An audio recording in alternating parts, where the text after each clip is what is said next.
C'est Christophe. Une vidéo bilan, tu sais, j'avais eu une galère. Je rentre direct dans le sujet. J'avais eu une galère, je t'ai mis des vidéos, tiens, je te mets le lien de la première vidéo et puis des autres qui suivent, quoi. J'ai eu une galère, c'est quand? C'est la semaine dernière, tout simplement.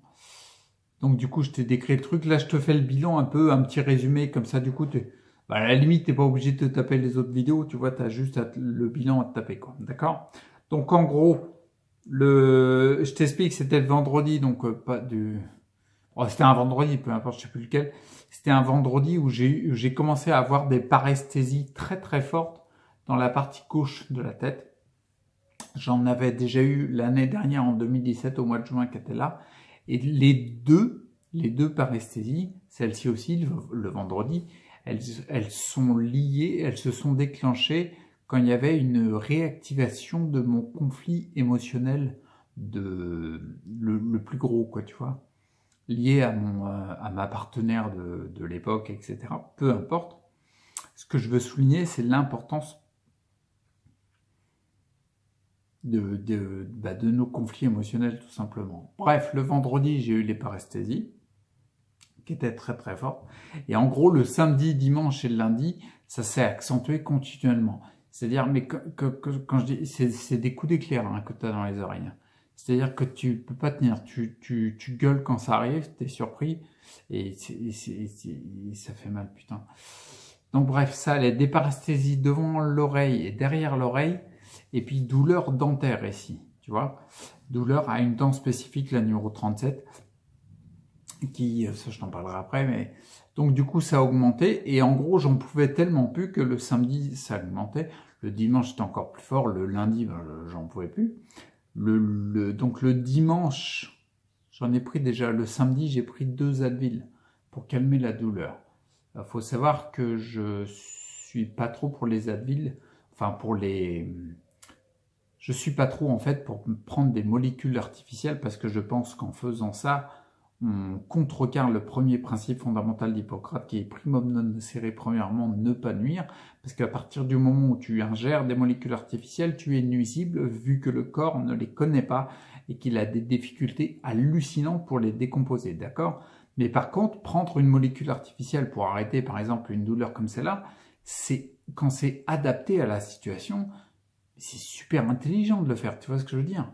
Si on t'arrache une dent, crois-moi bien que tu vas être content d'avoir une anesthésie locale, quoi. Hein? On est d'accord. C'est adapté. D'accord? Donc du coup, dès le samedi, j'en avais pris 2. Le dimanche, j'en ai pris plus. Et puis le lundi, bon là, j'en pouvais plus, j'arrêtais pas d'en prendre. J'en ai pris, en gros, si tu comptes dimanche, lundi, j'en avais pris une dizaine. Ce qui est pas mal. En gros, c'était, c'est même pas une dizaine sur dimanche, lundi. J'avais calculé en fait sur 36 heures, une journée et demie quoi, sur l'équivalent de 36 heures, j'en avais pris 10. Puisque j'avais mal, qu'est-ce que tu veux. J'en avais pris 10. Et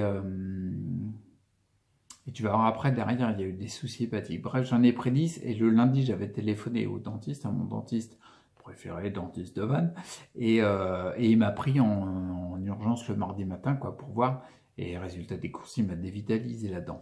Ce qui veut dire que le mardi matin, merci à David, un de mes 2 frangins, qui m'a emmené directement au dentiste alors que c'était même pas prévu. Donc merci. Et puis du coup, j'étais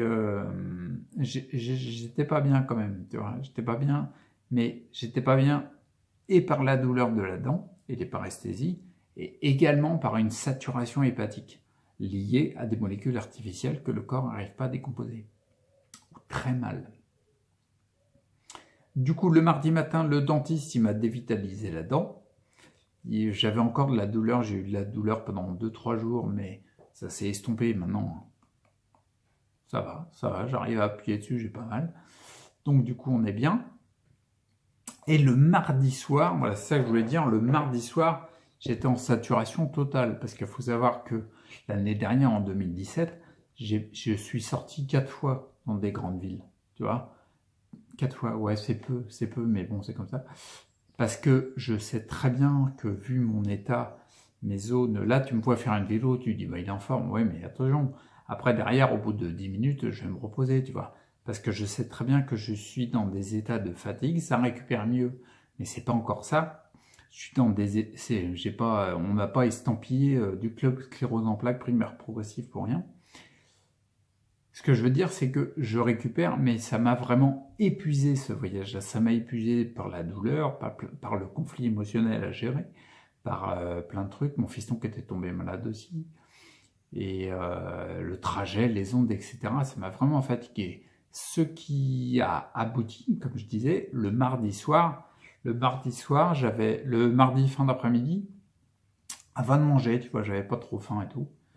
Et puis là, ça y est, j'ai commencé à avoir froid. Bon, il faisait 21 dans la baraque, mais j'avais froid, tout va bien.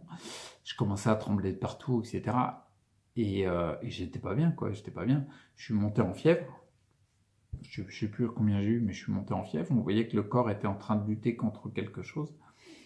Et je le sentais clairement qu'il était en train de lutter contre, surtout par rapport à l'évacuation des molécules artificielles qu'il avait besoin d'évacuer parce qu'elles n'ont rien à foutre ici, elles n'ont rien à foutre dans un corps. Même si c'est intelligent de les utiliser quand c'est adapté à la situation. Donc j'avais la totale, les yeux un peu jaunes, la langue hyper chargée, blanche à mort, donc ça clairement c'est le foie. Et encore, je te parle pas des vertiges quand je tournais la tête, etc. C'est vraiment typique du foie, donc du coup, il fallait faire un appui sur le foie, clairement. D'accord? Donc, dès le mardi soir, donc j'étais naze. Ouais, le mardi midi, déjà, j'étais pas terrible parce que j'avais mangé une demi-banane. Bon, il y a des repas plus copieux, quoi, si tu veux. D'accord? Et du mardi midi, en fait, le soir, du coup, j'ai pas mangé. Et j'ai fait un jeûne de 48 heures, en fait. Parce que du mardi midi, où j'ai mangé ma demi-banane, c'est la fête, j'ai rien mangé jusqu'au jeudi midi. Parce que je pouvais pas. Parce que mon corps, il disait stop, quoi, tu vois. Et là, on voit la puissance du jeûne. Parce que le jeudi midi, non, même pas. Le mercredi après-midi, déjà, je me sentais mieux. Le jeudi, je me sentais encore mieux. Et puis le vendredi, ça allait, quoi. Enfin, ça allait avec les galères que j'ai, les symptômes que j'ai d'habitude, tu vois. Mais n'empêche que ça allait beaucoup mieux par rapport à la saturation hépatique. Parce que le foie, il s'était calmé. Il avait épuré, il avait eu de l'aide, du soutien pour pouvoir passer cette étape difficile, si tu veux. Donc, il l'a passé. Ma langue était beaucoup moins chargée. Ah, je tire ma langue, tiens, ouais, je te tire la langue. Elle est un peu jaune, c'est du curcuma. Ouais, je prends du curcuma. Bon, bref, mais là, ça n'a rien à voir, quoi, tu vois. Il y avait une épaisseur, laisse tomber, quoi. Putain, j'aurais pu m'en servir comme mortier pour monter un mur en parpaing. Bref, donc du coup, ça s'est calmé. Et le côté hépatique, la saturation hépatique, elle a diminué. Et puis, ça a été mieux. Il y a eu encore un petit peu de paresthésie, mais qui était plutôt lié au nerf qui avait été travaillé, si tu veux. Tu sais, ça résonne dans tout le nerf trijumeau. Je ne sais pas si tu es au courant, mais le nerf trijumeau, c'est un nerf que tu as sur le côté là qui radie sur tout le côté gauche de la tête. Qui, en fait, comment dire, bah, tu sais, c'est les nerfs, après, ils se séparent en des ramifications de plus en plus petites pour aller jusqu'au bout de tous les endroits de ton corps. Là, il y a un gros nerf qu'on appelle le nerf trijumeau, qui est en fin de compte j'allais dire l'araignée, en fait. Il distribue tous les autres nerfs de la tête. Il y en a un à gauche, un à droite. Ouais, parce qu'on a deux parties de la tête. Donc là, du coup, j'ai senti encore des paresthésies, des douleurs dentaires pendant quelques jours. Mais ça s'est calmé quand la dent s'est calmée, d'accord. Et je n'avais surtout plus la saturation hépatique.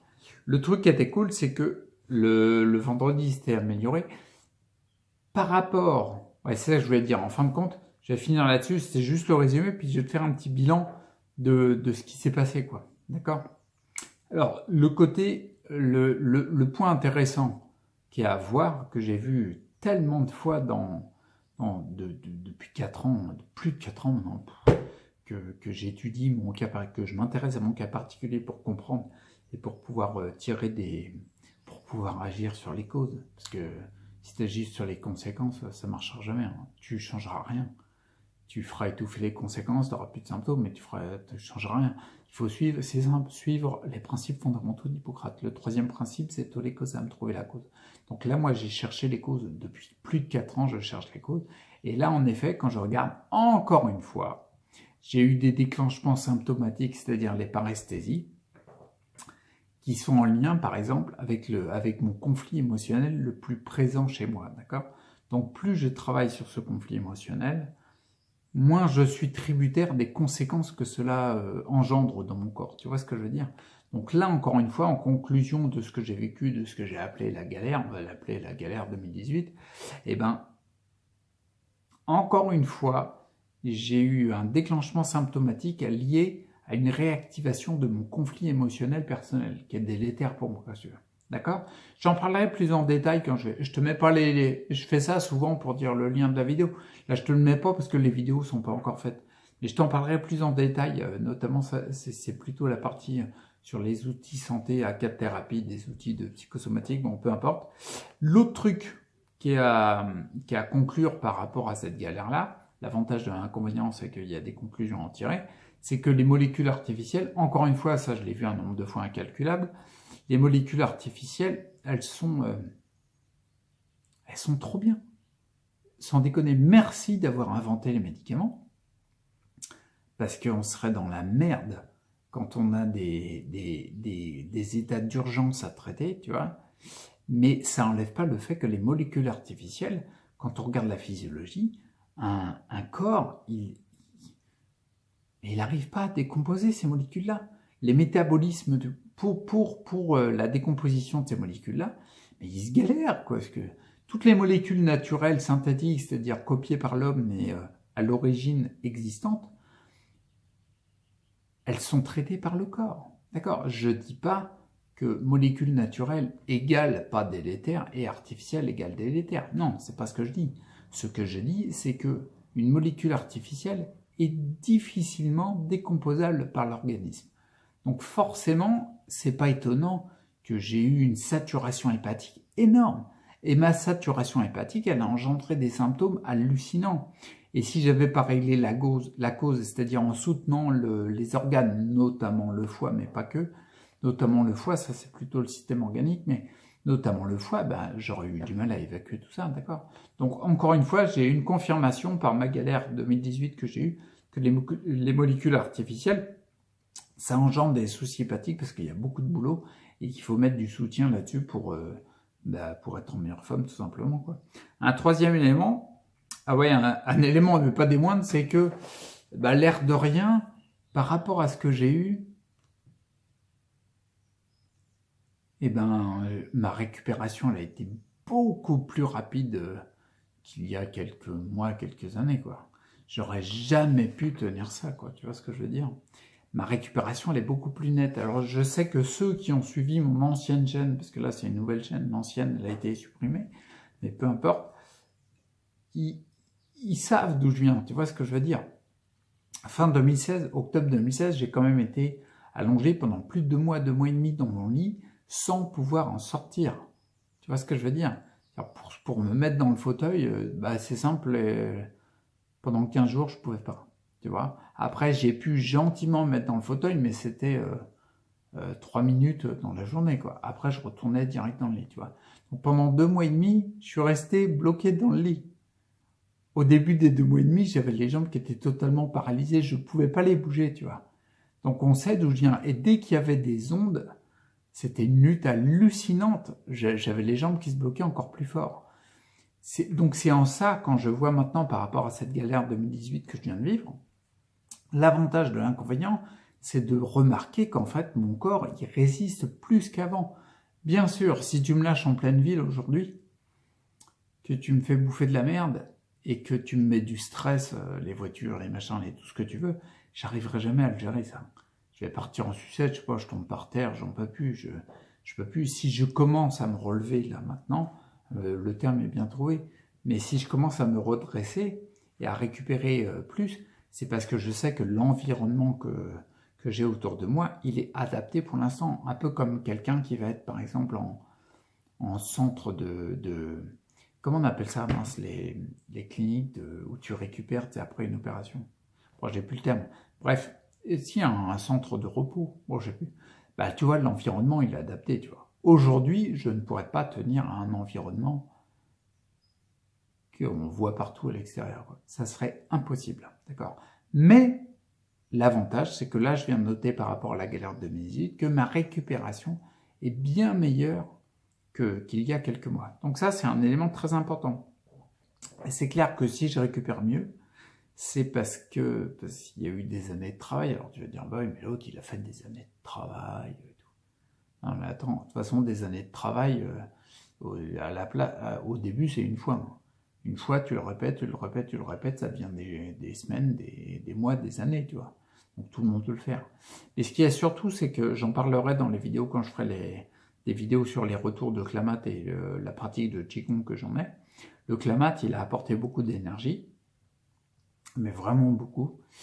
Et le petit Qigong, l'air de rien, il te met une énergie mais impressionnante. C'est-à-dire que comment dire, tu encaisses beaucoup mieux. T'encaisses même pas, ça coule. Ça coule trop bien, quoi. Je ferai des vidéos typiques vraiment sur le Qigong. Bon, allez, celle-là, j'avance parce que sinon la vidéo va durer 3 heures. Bref, et le dernier point, non, il y en avait un autre. Bon, l'avant-dernier, mais si j'ai oublié l'autre, bah, c'est le dernier. C'est bien sûr l'évacuation des paresthésies, bien sûr, bien sûr, bien sûr. C'est lié à une tension très forte dans le corps. Et les tensions très fortes dans le corps, moi je les évacue notamment en passant les mains sous l'eau.